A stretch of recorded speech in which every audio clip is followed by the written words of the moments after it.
गौतम बुद्ध अक्सर अपने शिष्यों से कहा करते थे कि दुनिया की सबसे तेज छुरी हमारी जबान है और दुनिया के सबसे खतरनाक हथियार हमारे शब्द हैं, जो बिना किसी खून खराबे के लोगों को अंदर ही अंदर मार सकते हैं। हमारे शब्द हमारी ताकत हैं, लेकिन ये हमारी सबसे बड़ी कमजोरी भी हो सकते हैं अगर हमें नहीं पता कि कब, कहाँ, क्या और कितना बोलना है। यदि हम सही समय पर सही इरादे के साथ सही शब्दों का प्रयोग करते हैं तो यह हमें एक सफल व्यक्ति बनाता है। लेकिन अगर हम सही समय पर सही इरादे से सही शब्दों का इस्तेमाल नहीं करते हैं तो यह हमारे जीवन को नर्क से भी बदतर बना सकता है। तो आज मैं आपको मौन के ऊपर एक कहानी सुनाऊंगा और यह कहानी आपके जीवन को बदलने वाली है, आपको मौन की शक्ति का एहसास करवाने वाली है। जापान में एक बहुत ही प्रसिद्ध बौद्ध भिक्षु हुए, उनका नाम था रिझाई।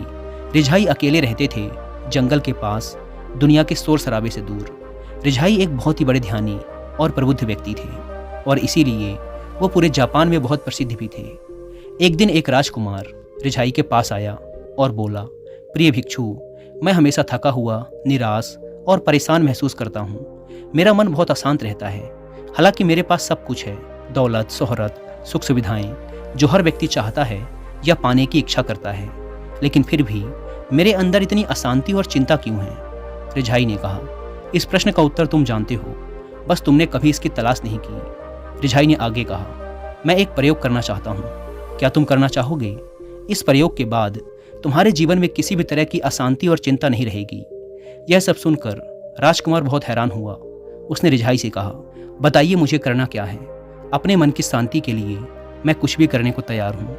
भिक्षु रिझाई ने एकदम शांत स्वर में उत्तर दिया, अगले 10 दिनों तक तुम मेरे आश्रम में रहोगे और एक सामान्य व्यक्ति की तरह अपना जीवन व्यतीत करोगे और इन 10 दिनों तक तुम एकांत में अकेले मौन बैठे रहोगे, जितना हो सके कम बोलोगे। राजकुमार भिक्षु की बात से सहमत हो गया। पहले दिन राजकुमार को लगा कि उसका मन सामान्य से अधिक अशांत और विचलित है। उसके मन में तरह तरह के प्रश्न उठ रहे थे और वह आम लोगों की तरह जीवन जीने में असहज महसूस कर रहा था। उसके अंदर से बोलने की प्रबल इच्छा उठ रही थी, लेकिन वह मौन रहा। उसके मुंह से कुछ नहीं निकला, एक शब्द भी नहीं। वह बस चुपचाप बैठा रहा। लेकिन रात होते होते उसे अंदर ही अंदर शांति का अनुभव होने लगा। उसके लिए यह अनुभव अजीब था। वह खुद से पूछ रहा था कि वह अंदर ही अंदर खुशी क्यों महसूस कर रहा है और उसकी आंतरिक बेचैनी और चिंता कम क्यों होने लगी है। अगले दिन राजकुमार एकांत में चुपचाप बैठा प्रकृति को निहार रहा था, पौधों को, फूलों को, आकाश में उड़ रहे पक्षियों को। वह अपने जीवन में पहली बार महसूस कर रहा था कि उसके आसपास की प्रकृति कितनी अद्भुत है।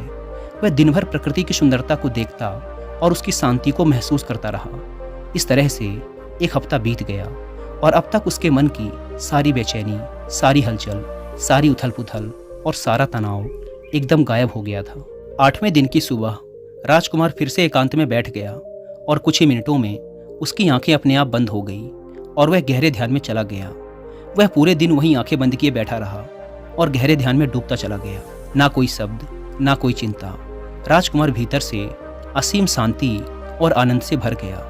राजकुमार अपने बाकी के 2 दिन इसी तरह गहरे ध्यान में व्यतीत करने के बाद 11वें दिन रिझाई के सामने प्रस्तुत हुआ और रिझाई को प्रणाम करके बोला, प्रिय भिक्षु, मुझे उत्तर मिल गया कि मेरे मन में इतनी उथल पुथल और चिंता क्यों थी। मैं जान गया कि मेरा मन इतना अशांत और विचलित क्यों था। रिझाई ने मुस्कुराते हुए पूछा, बताओ क्या उत्तर मिला तुम्हें? राजकुमार ने कहा, मैं आवश्यकता से अधिक बातें करता था। मैं किसी पर भी अपने शब्द और ऊर्जा व्यर्थ करता था। मैं दिन भर अपने लोगों से फालतू की बातें करता रहता और फिर उन्हीं के बारे में अकेले में सोचता रहता और ज़्यादातर समय नकारात्मक ही सोचता। इस तरह मैं बस अपना समय बर्बाद कर रहा था। ज़्यादा बोलने और नकारात्मक सोचने की वजह से मेरा मन अशांत और बेचैन हो गया और इस वजह से मैं किसी भी चीज़ पर ठीक से काम नहीं कर पा रहा था, जिससे फिर मैं लगभग हर काम में असफल होने लगा और फिर इन लगातार मिलने वाली असफलताओं की वजह से मैं और भी उदास और चिड़चिड़ा हो गया और इसने मेरे जीवन को नष्ट कर दिया। लेकिन ये 10 दिन पूरी तरह से अलग थे। अब मुझे ऐसा लग रहा है कि मैं अपना जीवन पूरी तरह से जी रहा हूँ, लेकिन इससे पहले मैं अपना जीवन गलत तरीके से जी रहा था। और मैंने यह भी सीखा कि हमें सिर्फ ध्यान करने की ज़रूरत नहीं है। ध्यान अपने आप होता है जब हम स्थिर, शांत और मौन होते हैं। ध्यान के पिछले कुछ दिनों के दौरान मैंने जो पहली चीज़ सीखी वो ये है कि मनुष्य के जीवन की सबसे महत्वपूर्ण घटना स्वयं को जानना है। यह सुनकर रिझाई ने कहा, सिर्फ तुम ही नहीं, दुनिया में ज़्यादातर लोग ज़रूरत से ज़्यादा बोलते हैं। आज भी लोग ज़्यादातर समय केवल एक दूसरे को नीचा दिखाने के लिए ही बोलते हैं। कुछ लोग ना चाहते हुए भी बातें करते हैं और अपना जीवन बर्बाद कर लेते हैं। दोस्तों, मैं यहाँ पर आपको इस टॉपिक से रिलेटेड एक रेलेवेंट ऑडियो बुक भी रिकमेंड करूँगा, जिसका नाम है the power of the spoken words, जिसे आप हिंदी में सुन सकते हैं कुक ऐप पर। हमारे शब्दों में हमारे जीवन को बदलने की शक्ति है। हम कैसे बोलते हैं और कैसे सोचते हैं, इस पर अधिक ध्यान देकर हम अपनी परिस्थितियों को बेहतर बना सकते हैं। The power of the spoken words आपको मदद करेगी आपके जीवन में पॉजिटिव चेंजेस लाने में, जो आप हमेशा से चाहते थे। और जिन्हें कुक एफएम के बारे में नहीं पता, यह इंडिया का सबसे बड़ा ऑडियो शो प्लेटफॉर्म है, जहां पर आपको मिलते हैं 10,000 से भी ज़्यादा ऑडियो शोज, वो भी 7 इंडियन लैंग्वेजेस में। 2.5 मिलियन से भी ज़्यादा एक्टिव पेड सब्सक्राइबर्स हर महीने 45 लाख घंटे से भी ज़्यादा का कंटेंट कुक एफएम पर सुनते हैं, और इसमें हर महीने 4200 घंटों से भी ज़्यादा का न्यू कंटेंट अपलोड कर दिया जाता है। इस प्लेटफॉर्म का मंथली सब्सक्रिप्शन पड़ता है 99 रुपीज़ का, लेकिन अगर आप यूज़ करते हैं कूपन कोड WI50 तो आपको इसके फर्स्ट मंथ के सब्सक्रिप्शन पर मिलेगा सीधा 50% का डिस्काउंट, यानी आपको पड़ेगा 99 की बजाय सिर्फ 49 रुपीज़ का। इस ऐप को डाउनलोड करने की link description and first comment पर मिल जाएगी। आइए कहानी पर वापस लौटते हैं। रिझाई ने राजकुमार को मौन का महत्व समझाते हुए कहा, एक बार गौतम बुद्ध से उनके शिष्यों ने पूछा, प्रिय बुद्ध, आप ज़्यादातर समय चुप क्यों रहते हैं? बुद्ध ने कहा, क्योंकि मौन में मैं अपने भीतर अनंत शांति की गहराइयों में होता हूँ। मौन अपने भीतर उतरने की पहली सीढ़ी है। मौन के बिना स्वयं को जानना असंभव है। स्वयं को जानने और समझने का पहला नियम है कि मौन हो जाओ। उतना ही बोलो जितना अत्यंत आवश्यक हो। जिसके बिना चल जाता हो उसे छोड़ दो, उसे मत बोलो, और तुम अचानक पाओगे कि 90% से ज़्यादा तो व्यर्थ का है। ना बोलते तो कोई नुकसान ना था, बोल के ही गलती कर दी। दुनिया की 90% मुसीबतें कम हो जाएं अगर लोग थोड़ा चुप रहें। झगड़े फसाद कम हो जाएं, उपद्रव कम हो जाएं, अदालतें कम हो जाएं अगर लोग थोड़ा चुप रहना सीख लें। संसार की बहुत सारी समस्याएं, बहुत सारा उपद्रव सिर्फ बोलने से पैदा होते हैं। सारी बात मौन सीखने की है। जब तुम नहीं बोलते तब तुम एकांत में अकेले हो गए, भरे बाजार में भीड़ में खड़े हो। नहीं बोलते हिमालय के शिखर में पहुंच गए। जिसने मौन की कला जान ली वो भीड़ में भी अकेले होने की कला जान लेता है। वो अपने भीतर ही डुबकी लगाने लगता है। एकांत में तो आदमी स्वर्ग में है। दूसरे की उपस्थिति ही बेचैनी पैदा करती है। पहले तो मौन को साधो। पहले तो अपनी ऊर्जा को मौन में उतरने दो, गहराने दो मौन को, और उस स्थिति में पहुंचो कि बोलते ही लगे बेईमानी हो गई। जब दूसरों की मौजूदगी से तुम ऊब जाओ, परेशान हो जाओ, तो उचित है कि आंख बंद कर लो और अपने में खो जाओ। वहाँ से पाओगे ताजगी, क्योंकि तुम्हारे जीवन का स्रोत वहीं छिपा है। वो किसी दूसरे में नहीं, तुम्हारे भीतर है। तुम्हारी जड़ें तुम्हारे भीतर हैं। आखिर कौन तुम्हें तुम्हारे भीतर लेकर जाएगा? कोई नहीं। तुम्हें स्वयं ही अपने भीतर उतरना पड़ेगा। इसीलिए अपने भीतर जाओ। वहीं परम राज्य है जीवन का, वहीं स्रोत है आनंद का। वहीं से जन्म हुआ है, वहीं मौत में डूब जाओगे। वहीं तुम्हारा सूर्य उगा है, वहीं से अस्त होगा। उसमें बार बार डुबकी लो। जब भी तुम डुबकी लगा के लौटोगे वहाँ से, तुम पाओगे फिर ताजे हुए, फिर जीवन की नई संपदा मिली, फिर नई शक्ति का जन्म हुआ। थकान गई, उदासी गई, चिंता गई। जैसे कोई स्नान करके लौटता है तो शरीर शीतल हो जाता है, शांत हो जाता है। ऐसे ही जब कोई भीतर से होकर वापस आता है, मौन में स्नान करके लौटता है, तो समस्त अस्तित्व, समस्त व्यक्तित्व शांत और मौन हो जाता है, आनंदित हो जाता है। जब तुम आंतरिक मौन की उस पराकाष्ठा पर पहुंच जाओगे, तब तुम पाओगे कि बोलने से भी तुम्हारा मौन खंडित नहीं होता, वह बना ही रहता है।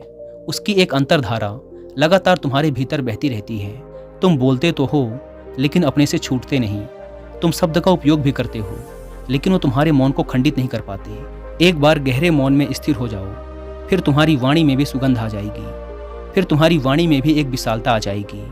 तुम्हारा बोलना संगीतपूर्ण होगा, तुम्हारा बोलना सत्य होगा। तुम बोलोगे तो दूसरों पर भी शीतलता छा जाएगी। जैसे ही तुम अंदर से चुप होते हो, तुम इतने शक्तिशाली होने लगते हो कि समाज की निर्भरता तुम छोड़ने लगते हो, और तुम्हारे जीवन में एक मस्ती आती है जो केवल दीवानों के जीवन में होती है। तुम्हारे चेहरे पर एक नई रौनक आ जाती है। तुम्हारी आंखें किसी और ही ओज से भर जाती हैं, और तुम अनंत शांति के समुंदर में डूबने लगते हो। इतना कहकर भिक्षु रिझाई ने अपनी बात खत्म की और वो मौन में चले गए। राजकुमार भी उनका धन्यवाद कर अपने महल वापस चला गया। दोस्तों, आपने भी अनुभव किया होगा कि बहुत ज़्यादा बात करने से दिमाग अशांत हो जाता है, जिससे हम अपने दिमाग पर नियंत्रण खो देते हैं और साथ ही अपना ध्यान भी खो देते हैं। जो लोग बहुत ज़्यादा बोलते हैं उनके पास किसी एक काम पर ध्यान केंद्रित करने की काबिलियत नहीं होती। वो अपने किसी भी लक्ष्य पर पूरी तरह से केंद्रित नहीं हो पाते, और अगर हम केंद्रित नहीं हैं तो जीवन की सच्चाई को समझ नहीं पाएंगे और ना ही कभी मनचाही सफलता हासिल कर पाएंगे। इसके अलावा भी आपने देखा होगा कि जो लोग अधिक बोलते हैं वो अक्सर लोगों के बीच हंसी का पात्र बन जाते हैं, और जो लोग कम बोलते हैं और अपनी बात पर कायम रहते हैं उन्हें लोगों से सम्मान मिलता है। लोग उनकी बातों को सुनते हैं और उन पर भरोसा भी करते हैं। जो लोग ज़रूरत से अधिक बोलते हैं और अपने विचारों के बारे में पक्के नहीं होते, उनका दिमाग अस्थिर और विचलित रहता है, शोर से भरा रहता है, और एक अशांत दिमाग वाला व्यक्ति जीवन में किसी भी चीज़ में सफल नहीं हो पाता, क्योंकि वह किसी भी काम में फोकस नहीं कर पाता। यदि किसी व्यक्ति को यह पता है कि उसे कब, कहाँ और क्या बोलना है, तो वह व्यक्ति सच में बहुत बुद्धिमान है, और ऐसा व्यक्ति जहाँ भी जाता है उसका व्यक्तित्व आकर्षण का केंद्र बन जाता है, और वह जो कुछ भी करता है उसमें सफल होता है। अगर हम किसी महान और सफल व्यक्ति के व्यक्तित्व को गहराई से देखें तो पाएंगे कि वो कम बोलते हैं और कम से कम शब्दों में अपनी बात खत्म कर देते हैं। वह बोलने से पहले वो चीज़ों और जिसके बारे में उसे बोलना है उनके बारे में गहराई से सोचते हैं। लेकिन जो लोग बहुत ज़्यादा बोलते हैं, बहुत बार वो झूठ भी बोलते हैं और अपनी बातों से दूसरों के मन और विचारों पर कचरा डालते रहते हैं। वो ज़्यादातर समय दूसरों की बुराई करते रहते हैं, इसीलिए उनके अपने भी उनसे नफरत करने लगते हैं और उनसे बचने की कोशिश करते हैं। हमारे भारतीय उपनिषदों में कहा गया है कि हमारे शब्द वास्तविक ब्रह्म शक्ति हैं। मौन से धैर्य आता है, धैर्य से ध्यान, और ध्यान से हम अपने जीवन के बारे में जागरूक हो जाते हैं। इसीलिए अगर हम ज़्यादा बात करते हैं तो हम मौन को खो देते हैं, जो मन की शांति का पहला स्तंभ है। दोस्तों, आज से हम भी मौन का अभ्यास करते हैं। आज से हम भी वही बोलेंगे जो ज़रूरी है, और हम कोशिश करेंगे कि कम से कम शब्दों में अपनी बात खत्म करें, और हो सके तो कोशिश करेंगे कि रोज़ कम से कम 30 मिनट एकांत में चुपचाप बैठें। और मुझे पूरा विश्वास है कि इससे हम सब के अंदर एक सकारात्मक बदलाव जरूर आएगा। इसी के साथ इस वीडियो को ख़त्म करते हैं। मुझे उम्मीद है कि आपको इस वीडियो से काफ़ी कुछ सीखने को मिला होगा। और जाने से पहले एक बार फिर याद दिला दूँ कि कुकू FM पर the power of the spoken words book की हिंदी ऑडियो बुक को सुनना ना भूलें, और मंथली सब्सक्रिप्शन पर 50% डिस्काउंट के लिए आप WI50 कूपन कोड का इस्तेमाल भी कर सकते हैं। धन्यवाद।